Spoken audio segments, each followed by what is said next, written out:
Indian Bollywood industry हर साल 2000 से भी ज्यादा फिल्म्स बनाती है, लेकिन आपको याद कितनी रहती है? 10-15?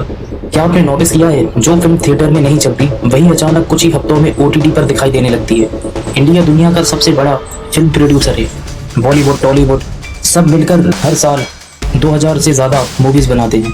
रिलीज डेट पहले से ही फिक्स होती है, इसीलिए जो फिल्म थिएटर में नहीं चलती वो तुरंत ओटीटी पर आ जाती है डैमेज कंट्रोल करने के लिए। 2022 में रिलीज हुई फिल्म लाल सिंह चड्ढा, जिसे डायरेक्ट किया था एडवर्ड चंदन ने और प्रोड्यूस किया था आमिर खान ने, 180 करोड़ के बजट में बनी ये फिल्म में ऑडियंस कनेक्ट नहीं कर पाई।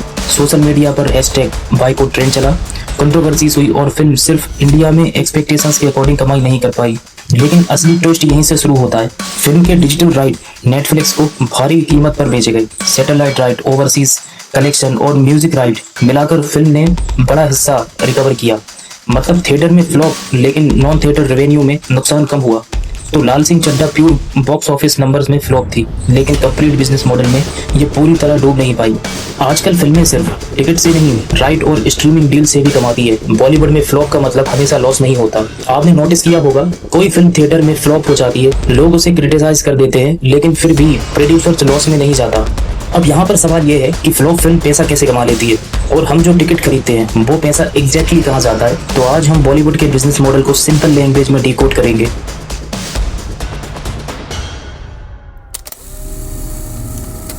देखिए, एक टाइम था जब फिल्म इंडस्ट्री बिल्कुल ऑर्गेनाइज्ड नहीं थी, ना कॉर्पोरेट स्ट्रक्चर ना स्ट्रक्चर रेवेन्यू प्लानिंग थी।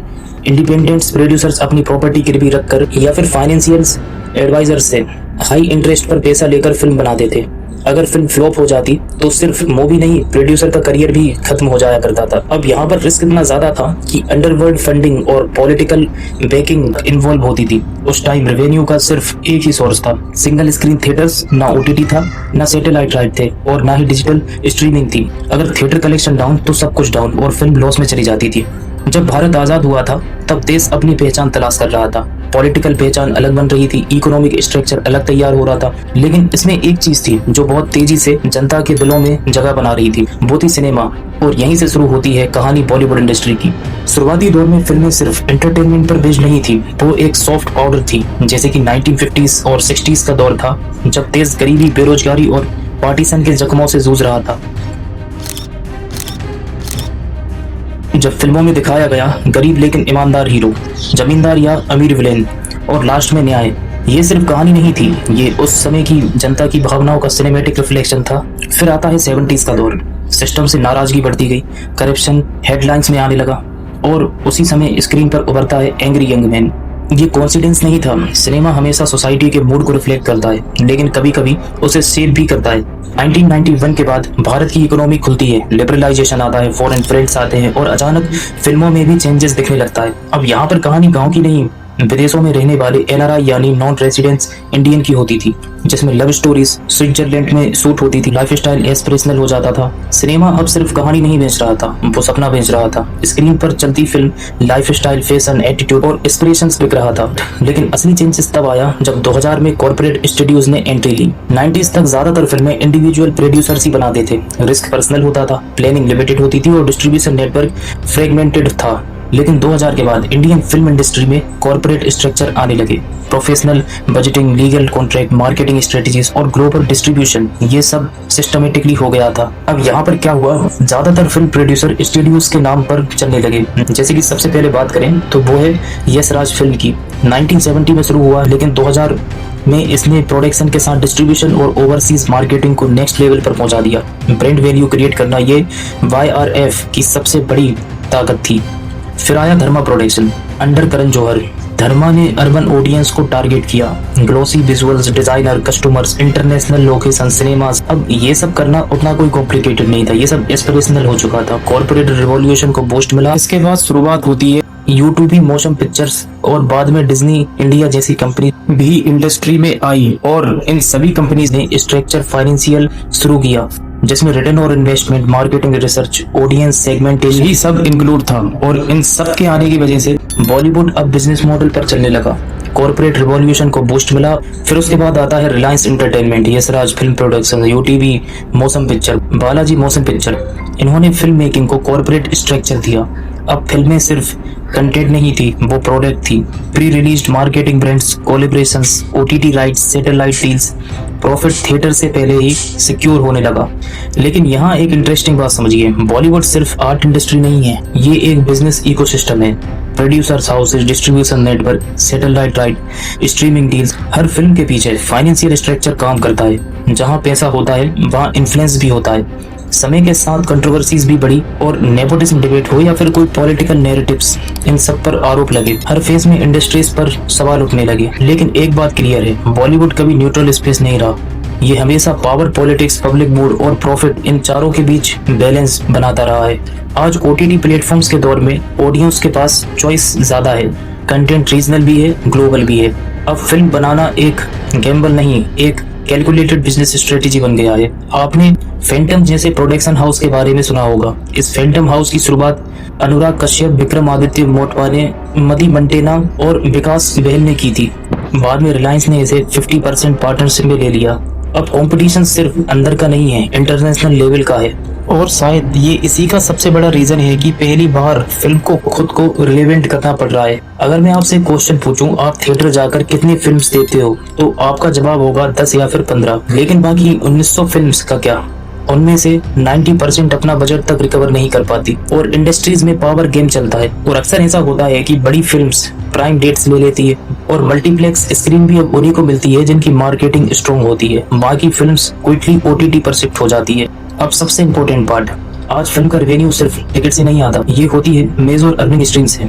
जैसा कि आप इस चार्ट में देख रहे हो, जैसे कि थिएटर्स राइट, जिसमें डोमेस्टिक और ओवरसीज मार्केट होता है, सैटेलाइट राइट, जिसमें कुछ टीवी चैनल्स होते हैं, OTT rights, music rights, brand placement and sponsorships, digital and YouTube rights. और कई बार तो ऐसा होता है कि फिल्म रिलीज होने से पहले ही ओटीटी और सैटेलाइट राइट बेच दिए जाते हैं। मतलब कि फिल्म यदि थिएटर में फ्लॉप हो जाए तो प्रोड्यूसर का 70 to 80% पैसा ऑलरेडी रिकवर हो चुका होता है। अब देखो, इसी बात का एक रियल लाइफ एग्जांपल देता हूँ। 1999 में रिलीज हुई फिल्म सूर्यवंशम में डबल रोल में नजर आए थे अमिताभ बच्चन। स्टोरी एक सीधे साधे गांव के बेटे और उनके सख्त पिता की थी। इमोशंस था, ड्रामा था, लेकिन उस समय बॉक्स ऑफिस पर फिल्म कुछ खास कमाल नहीं दिखा पाई। टीवी चैनल सेटमैक्स ने इसके ब्रॉडकास्टिंग राइट्स खरीदे और फिर जो हुआ वो किसी केस स्टडी से कम नहीं। फिल्म बार बार टीवी पर दिखाई जाने लगी, इतनी बार कि लोग मजाक में कहने लगे सेटमैक्स को रोज सूर्यवंशम चल रही होगी। यहाँ तक कि ये जो स्क्रीन पर आप एक पोस्ट देख रहे हो, ये रेडिट प्लेटफॉर्म की पोस्ट है। इस यूजर को मेंटल क्राइसिस तक फेस करना पड़ा इस मूवी के लिए। थिएट्रिकल कलेक्शन सीमित होता है, प्लस रिपीट टेलीकास्ट, और सबसे most important point advertisement revenue. ये रेवेन्यू स्ट्रीमिंग लगातार चलती रहती है। जब भी फिल्म टीवी पर आती है तो टीआरपी मिलती है, एड्स चलते हैं, ब्रांड प्लेसमेंट्स होते हैं और कई बार कमाई दुगनी होती है। यानी कि जो फिल्म थिएटर में कमाई नहीं कर पाई वही टीवी पर एवरग्रीन एसेट्स बन गई। उस समय सूर्यवंशम की बात करें तो ऑडियंस का टेस्ट अलग था, कंपटीशन भी ज्यादा था और फिल्म औसत से कम मानी गई। इसीलिए बॉक्स ऑफिस फ्लॉप का मतलब फाइनेंशियल डिजास्टर नहीं होता। आज बात करें ओटीटी की तो इसने एक गेम चेंज कर दिया। जो फिल्म थिएटर में फ्लॉप होती है लेकिन कभी कभी वही फिल्म ओटीटी पर हिट हो जाती है। लेकिन इसके बावजूद हर साल फिल्में बनाने का चलन कम नहीं हुआ, बल्कि हर साल बढ़ता ही जा रहा है। आपने नोटिस किया होगा, जो फिल्म थिएटर में नहीं चलती वो अचानक कुछ ही हफ्तों में ओटीटी पर दिखाई देने लगती है और हिट हो जाती है कभी कभी, और जो ब्लैकबस्टर होती है वो महीने तक ओटीटी पर नहीं आती। तो देखा जाए तो ये सिर्फ कॉन्फिडेंस नहीं है, इसके पीछे एक पूरा बिजनेस मॉडल का गेम छुपा हुआ है। समझते हैं बॉलीवुड का वो कैलकुलेशन जो बॉक्स ऑफिस से ज्यादा ओटीटी डील्स पर चलता है। थिएटर रिलीज और ओटीटी रिलीज के बीच जो गैप होता है उसे इंडस्ट्रीज की लैंग्वेज में कहते हैं होल्ड बैक विंडो। पहले ये विंडो लगभग 8 हफ्तों या उससे ज्यादा की होती थी, मतलब फिल्म को थिएटर में कम से कम 2 महीने चलाया जाता था। लेकिन अब अगर फिल्म बॉक्स ऑफिस पर स्ट्रगल कर रही है तो प्रोड्यूसर जल्दी से जल्दी ओटीटी डील एक्टिवेट कर देते हैं। ओटीटी पर जाने के लिए उसी फिल्म का कॉन्ट्रैक्ट साइन होता है और उस कॉन्ट्रैक्ट में ये होता है कि फिल्म कितने दिन बाद ओटीटी प्लेटफॉर्म्स पर जाएगी या फिर कितने दिन बाद ओटीटी प्लेटफॉर्म से एक्सपायर होगी। फिल्म की असली कमाई बॉक्स ऑफिस से नहीं बल्कि सैटेलाइट राइट, डिजिटल प्रोडक्ट और ओवरसीज राइट से होती है। अब एग्जांपल के लिए देखें तो किसी फिल्म की ओटीटी डील 30 से 40 करोड़ में हुई हो और टीवी राइट्स अलग से बिके हो तो प्रोड्यूसर को यहाँ पर थिएटर कलेक्शन पर पूरी तरह डिपेंडेंट रहने की जरूरत नहीं है। लेकिन अगर फिल्म फ्लॉप हो गई तो प्रोड्यूसर की फ्यूचर डील्स की वैल्यू गिर जाती है। यानी आज की फेलियर कल के ओटीटी नेगोशिएशन को भी अट्रैक्ट करती है। तो चलिए अब बात करते हैं, हम जो थिएटर्स में 200 से 300 रुपए का टिकट लेते हैं वो पैसा कैसे डिवाइड होता है। तो देखिए, फिल्म रिलीज होने के फर्स्ट वीक में क्या होता है, प्रोड्यूसर और डिस्ट्रीब्यूटर को अप्रोक्स 50 to 55% शेयर मिलता है। थिएटर्स ओनर को 45 to 50% शेयर मिलता है। जैसे जैसे वीक बढ़ता है थिएटर्स का शेयर बढ़ता जाता है और multiplex chains structure revenue share model follow करते हैं। एक समय था जब बॉलीवुड फिल्मों की कमाई सिर्फ भारत तक सीमित मानी जाती थी, लेकिन आज इमेज पूरी तरह बदल चुकी है। अब इंडियन फिल्म्स सिर्फ देश में नहीं बल्कि पूरी दुनिया में करोड़ों रुपए कमा रही है। पहले प्रोड्यूसर्स का फोकस केवल डोमेस्टिक ऑफिस पर ही होता था, फॉरेन मार्केट्स को बोनस की तरह देखा जाता था, लेकिन अब ओवरसीज कलेक्शन किसी भी फिल्म की सक्सेस का सबसे बड़ा पैमाना बन चुका है।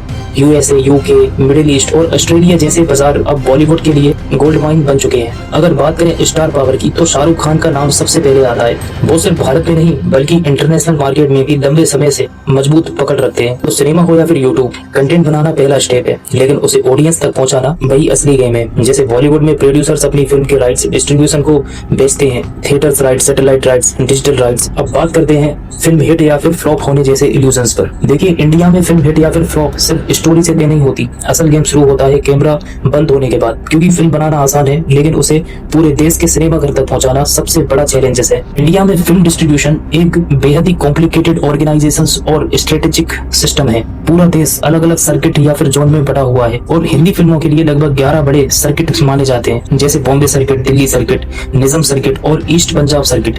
इस सर्किट में सैकड़ों सिंगल स्क्रीन और मल्टीप्लेक्स जुड़े हुए होते हैं और हर जगह फिल्में दिखाने का राइट्स अलग अलग डिस्ट्रीब्यूटर्स के पास होता है। अब सवाल ये है कि फिल्म थिएटर तक पहुंचती कैसे है।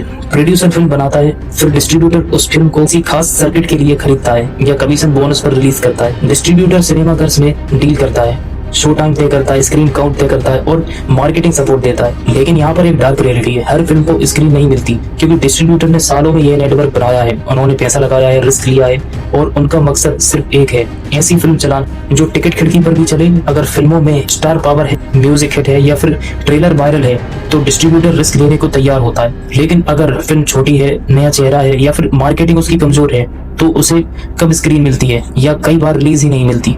यानी यह सिर्फ क्रिएटिव इंडस्ट्री नहीं, यह पूरी तरह बिजनेस मॉडल है। इसलिए कई अच्छी फिल्में भी लोगों तक नहीं पहुंच पाती और कुछ औसत फिल्म बड़े पैमाने पर रिलीज होकर शुरुआत से ही कलेक्शन बना लेती है और ये सब डिसाइड करता है डिस्ट्रीब्यूटर सिस्टम। डिस्ट्रीब्यूटर तय करता है आपकी फिल्म कितने शहरों में दिखेगी, कितने शो मिलेंगे और पहले वीकेंड में कितना कमाएगी। अब इसको समझते हैं एक एग्जांपल से। मान लीजिए किसी फिल्म का बजट 100 करोड़ है तो डिस्ट्रीब्यूटर ने उस फिल्म के थिएटर राइट्स 200 करोड़ में खरीद लिए। अब क्या होगा, फिल्म 300 कमाए या फिर 500, प्रोड्यूसर को उसका 200 करोड़ मिल चुका है। अब आगे जो भी कमाई होगी सारा रिस्क और सारा प्रॉफिट डिस्ट्रीब्यूटर का होगा। लेकिन अगर फिल्म ब्लॉकबस्टर हुई, बड़ा फायदा डिस्ट्रीब्यूटर ले जाता है। तो सवाल ये नहीं है कि बॉलीवुड अच्छा है या फिर बुरा है, सवाल ये है क्या हम सिनेमा को सिर्फ इंटरटेनमेंट की तरह देखते हैं या समझते हैं कि ये एक पावरफुल नैरेटिव टूल है।